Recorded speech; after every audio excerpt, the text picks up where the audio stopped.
The way Jenny Williams was killed? Yes. Find something? Animal tracks. Whoever is bitten by a werewolf and lives becomes a werewolf himself. Oh, don't hand me that. You're just wasting your time. The wolf bit you, didn't he? Yeah. Yeah, he did. You wouldn't want to run away with a murderer, would you?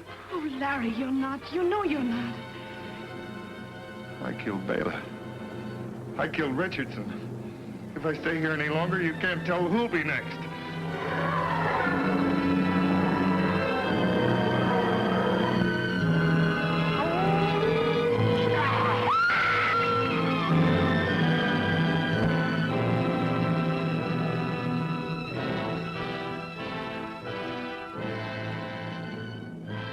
I like this classic idea of the Wolfman that we all have is bullshit.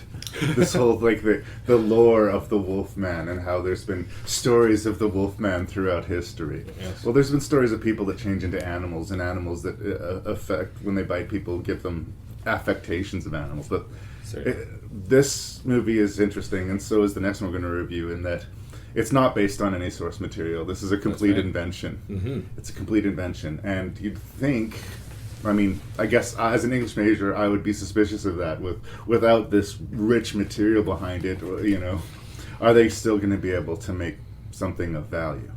And since we're still talking about the Wolfman in 2020, I'm going to go ahead and say that yes, they did. I think they managed, yeah.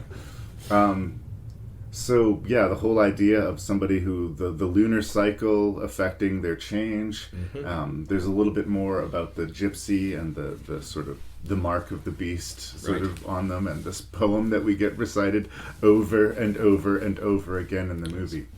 But we've stepped a little bit forward in time, and the performances are starting to feel a lot more comfortable and a lot more modern, especially our lead, Lon Chaney Jr. Yes, indeed. He's just... seems like a normal guy when he shows up. There's nothing sort of stiff or wooden about him. And his dad, you know, Claude Rains, he is a little bit, you know, the stiff English gentleman, but it's appropriate for the character. Quite right. It doesn't take me out of it.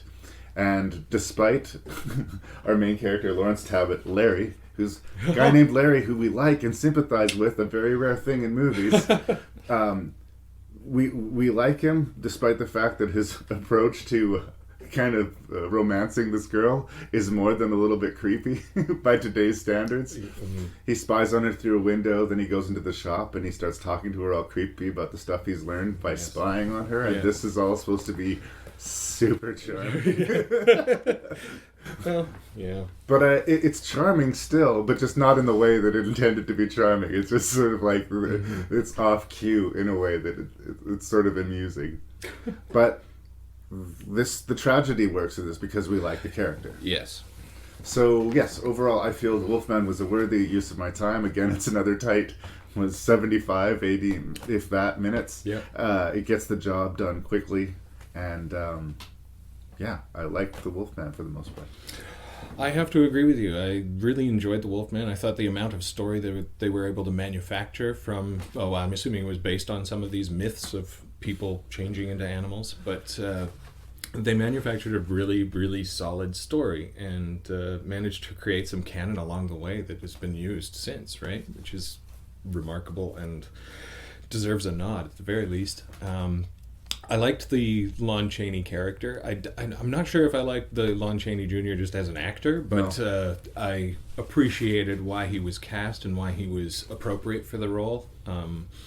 It helps that he's a pretty hulking fellow as well, particularly when the changes happen, and makes the violence seem a little bit more necessary that happens against him. So, and even when he's fighting off the wolf in the forest in the opening scenes, it's believable enough that he could actually fight one of these beasts off. Yeah, especially with getting away with only a bite. Silver staff. Oh, right, cane, yes, the silver-tipped wolf cane that he uses to beat the wolf.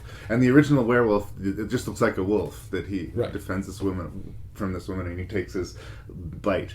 And that's the sort of thing about a werewolf bite, as established by this movie. I mean, if you get bitten by a werewolf, you're fucked. Like, the solution is death, or, you know, you become this monster and you kill people. That's right. And I think this is a different thing from a lot of the horror I mean, not that we haven't had somewhat sympathetic takes on these other guys. This guy doesn't want to hurt anyone. He's desperately, That's just it. just wants to be a normal guy and have this romance and live his life and be a happy, well-meaning fellow. Indeed. And his life gets thrown off of a cliff by this. Indeed. Through no fault of his own, but in fact, through a heroic effort of his own. That's It right. is a classic horror movie thing. No good deed goes unpunished. Absolutely. Here it is. At the time it came out, these slow dissolve fades that we do over his sitting still body to slowly morph him into the Wolfman. Again, I think that was a lot more impressive when you're watching it in the theater in the day. But it does establish, I think, that you can do stuff in the shadows. You can sort of work around it. There's where the human footsteps start, and then all of a sudden the footprints turn into wolves. Right. Good stuff like that. But sooner or later you have to show the beast, and not only that, for a werewolf movie, sooner or later you have to show us a transformation. This is right. just a Hollywood rule. Nobody's done it better since the American Werewolf in London, I don't think. But you just have to do it, and I like watching it as thinking like, some kid watched this when it was on the big screen, and it blew his fucking mind. Absolutely. It did. Well, it was a revolutionary technique, even just to lay film over itself so you could create that transformation right before your eyes. It was unheard of. I mean, as you say, usually they would pass by a tree in the foreground or some obvious place where you could make a cut and make that change. So to see it actually happen on screen before your eyes in 1942 or whenever this came out, remarkable. Absolutely remarkable. It's 41 according to the Wikipedia, but close enough. Oh, shame on me. I'm already failing at my history lesson, apparently. But, the amount of camera tricks that they were able to use, and then the astonishing work done by the makeup artist.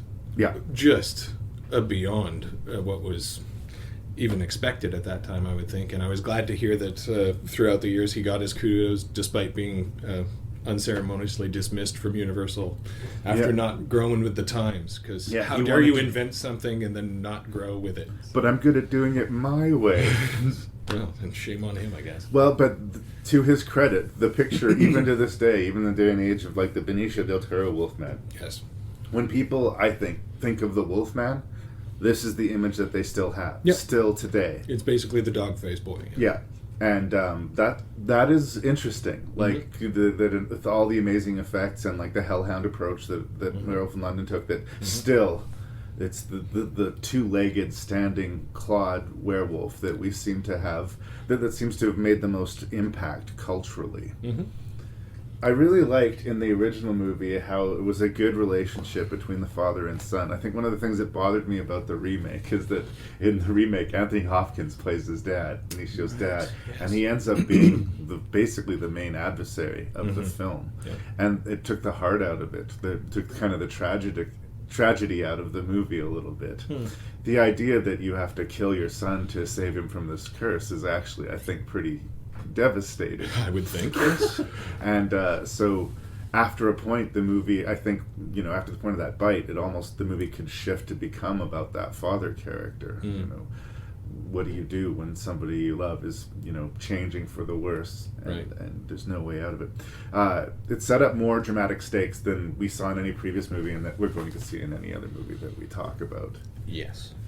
Well, it's that human element to the creature once again, right? Anytime you're, even with Frankenstein, you're bringing somebody back from the dead. With somebody like the same with the Mummy, and Dracula's all to himself. But the Wolfman is man, first and foremost. And I think that's maybe why we appreciate that hybrid image to this day, because it is the best hybrid between them. American Werewolf London is amazing, but it's more wolf than man anymore, right? And once it takes that sort of...